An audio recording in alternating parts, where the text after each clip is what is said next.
O resumo dos fatos mais impactantes do dia traz à tona uma série de acontecimentos que moldam o cenário global. Donald Trump finalmente alcançou seu objetivo, e o Senado dos Estados Unidos votou pelo fim do shutdown. Mas por que a paralisação ainda persiste? Enquanto isso, a Southwest Airlines anuncia o corte de milhares de voos, um reflexo direto da crise que se agrava.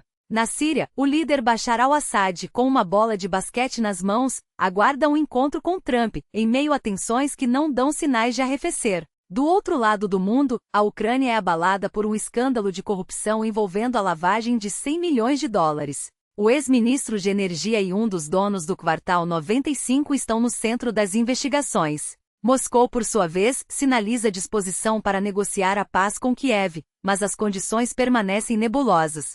O Irã, em uma jogada surpreendente, permitiu que inspetores da AIEA acessassem suas instalações nucleares, um gesto que pode mudar o jogo diplomático. Enquanto isso, Xi Jinping faz uma visita simbólica a um porta-aviões chinês, enviando uma mensagem clara ao mundo sobre o fortalecimento militar do país.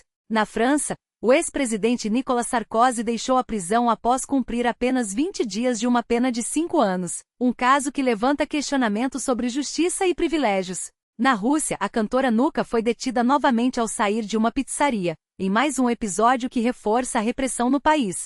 Na Ucrânia, o escândalo de corrupção ganha contornos ainda mais graves. O Serviço de Segurança Nacional realizou buscas na casa de Timur Mendish, assessor próximo do presidente Zelensky e sócio do Quartal 95. Segundo fontes, a operação, batizada de Medusa, envolveu mais de 70 mandados de busca, 1000 horas de gravações e revelou uma rede criminosa que atuava nos setores de energia e defesa. O esquema, que desviou cerca de 100 milhões de dólares, contava com a participação de os ministros e empresas estatais, incluindo a Energoatom. Os contratos fraudulentos garantiam comissões de 10% a 15% para os envolvidos, e o dinheiro era lavado em um escritório ligado a um ex-deputado ucraniano que hoje vive na Rússia. O governo ucraniano reforçou seu apoio às investigações, afirmando que a impunidade não será tolerada. Enquanto isso, em Kiev, uma queda de energia durante uma entrevista de Zelensky a um veículo britânico expôs a fragilidade do país. É assim que vivemos, disse o presidente, enquanto técnicos corriam para religar os geradores. O incidente é um lembrete cruel dos ataques russos às infraestruturas energéticas, que já deixaram 7 mortos em um único bombardeio no último sábado. O Kremlin voltou a falar em paz, mas as condições para negociações permanecem estagnadas.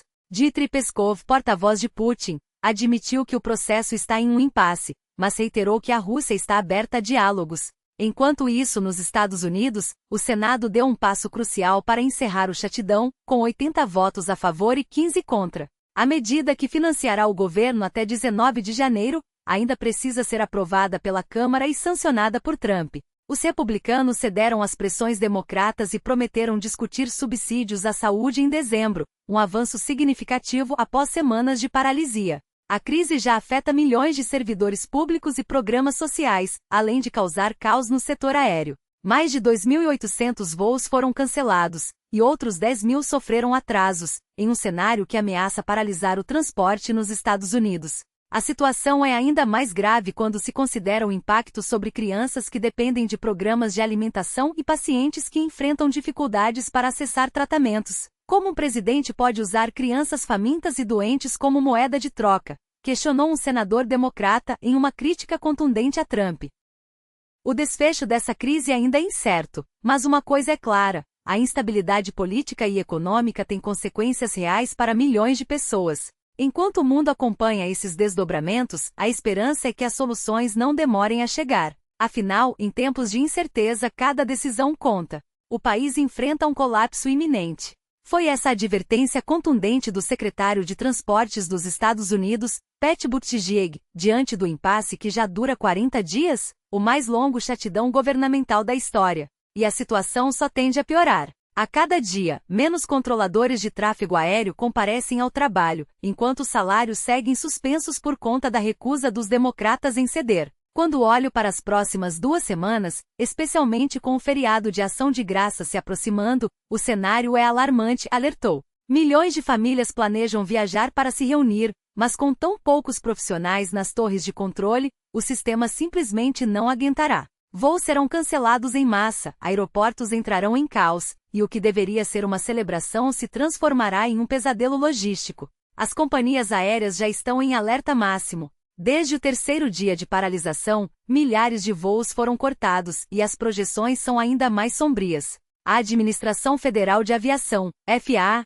determinou reduções de 10% nas operações dos 40 maiores aeroportos do país até 14 de novembro. Fizemos tudo ao nosso alcance para minimizar os impactos e garantir a segurança dos passageiros, afirmou um porta-voz da agência. Mas não fomos nós que criamos esse problema. Foram os senadores democratas que se recusam a negociar. Em um esforço desesperado para conter a crise, o Pentágono chegou a oferecer controladores aéreos da reserva militar para reforçar as equipes, mas a viabilidade da medida ainda é incerta. Precisamos avaliar onde esses profissionais atuaram antes e se estão aptos a operar em nossas torres, explicou o secretário de Defesa, Mark Esper. Mas, se conseguirmos, será um alívio temporário em meio ao caos. Enquanto isso, em um gesto simbólico de reaproximação, o presidente Donald Trump recebeu em Washington o líder sírio Bashar al-Assad, em uma reunião marcada pela discrição. Sem cerimônias oficiais ou fotos na Casa Branca, Assad chegou sob escolta, passando rapidamente por um grupo de manifestantes da diáspora síria que protestava contra sua presença.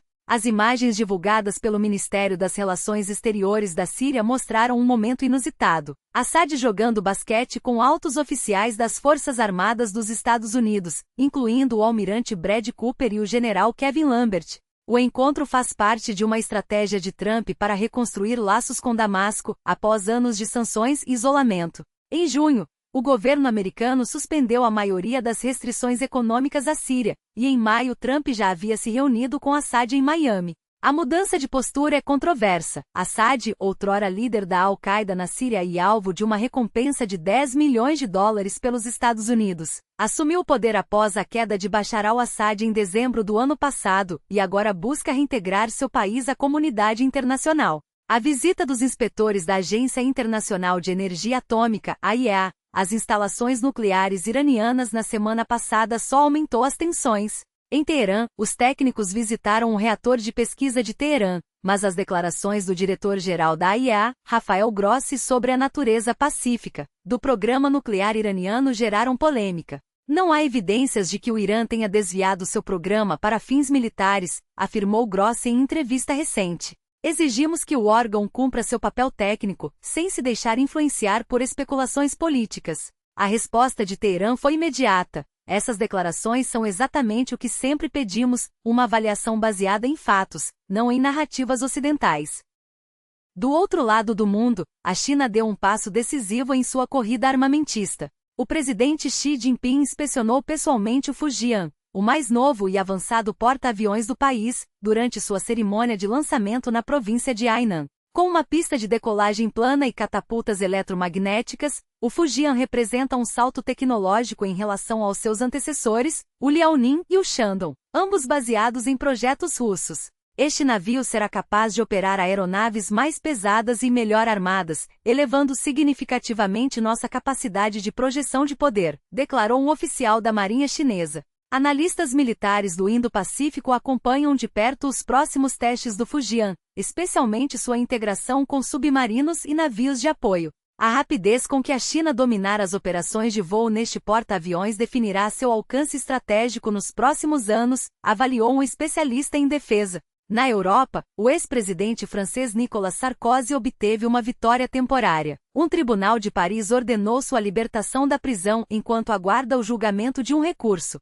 Sarkozy, de 78 anos, havia começado a cumprir uma pena de 5 anos em 21 de outubro, condenado por conspiração para obter financiamento ilegal de campanha em 2007. A acusação envolvia uma suposta doação de 50 milhões de euros do falecido líder líbio Muammar Gaddafi para sua campanha presidencial. Embora tenha sido absolvido de outros crimes, como corrupção e financiamento ilícito, Sarkozy nega veementemente as acusações, alegando ser vítima de uma caça às bruxas. Este é apenas mais um passo no processo legal, afirmou seu advogado. Mas a luta pela justiça continua. Enquanto isso, a BBC enfrenta sua maior crise de credibilidade em décadas.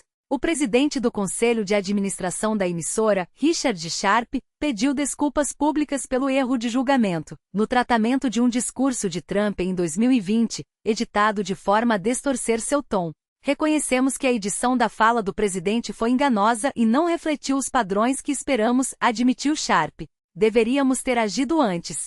A polêmica levou à renúncia do diretor-geral, Tim Davie, e do chefe de notícias, Franz Wort, após um relatório interno vazar, expondo falhas na cobertura jornalística. Tim Davie era um líder excepcional, e sua saída é uma perda para a BBC, lamentou Sharp. Mas as críticas foram implacáveis, e ele tomou a decisão certa para preservar a instituição. A verdade é que a pressão sobre a liberdade de expressão nunca foi tão intensa, e os fatos recentes provam isso de forma incontestável. Diana Loginova, vocalista do grupo Stop Team, foi libertada após cumprir seu segundo período de 13 dias de prisão administrativa, apenas para ser imediatamente detida novamente ao sair do centro de detenção em São Petersburgo. Não se trata de um caso isolado, mas de um padrão alarmante. Artistas, músicos e cidadãos comuns estão sendo sistematicamente silenciados por exercerem o direito básico de se expressar. O projeto Sovos Ashita denunciou que, junto a Loginova, o guitarrista Alexander Orlov, seu noivo, também foi levado à delegacia sob a mesma acusação absurda: organização de evento de massa não autorizado. E o que desencadeou essa perseguição? Nada além de uma apresentação pública no coração de São Petersburgo, onde interpretaram canções de artistas como Zenfira e Moneital, nomes que, por motivos políticos, foram rotulados como agentes estrangeiros pelo regime. A arbitrariedade não para por aí. Além das detenções, um segundo protocolo foi aberto contra Loginova, desta vez por descrédito às Forças Armadas Russas. Uma acusação que, na prática, serve como ferramenta para criminalizar qualquer forma de dissidência. O que está em jogo aqui não é apenas o destino de 3 jovens músicos, mas o futuro de uma sociedade inteira. Quando o Estado persegue artistas por cantarem canções, prende cidadãos por se reunirem em espaços públicos e transforma a expressão artística em crime, o que resta é um silêncio forçado e uma mensagem clara: quem ousar desafiar o poder será esmagado. Outros músicos em diferentes cidades russas já enfrentam o mesmo destino, detidos por apoiarem a liberdade de pensamento. A pergunta que fica é: até onde isso vai? E mais importante, quem será o próximo?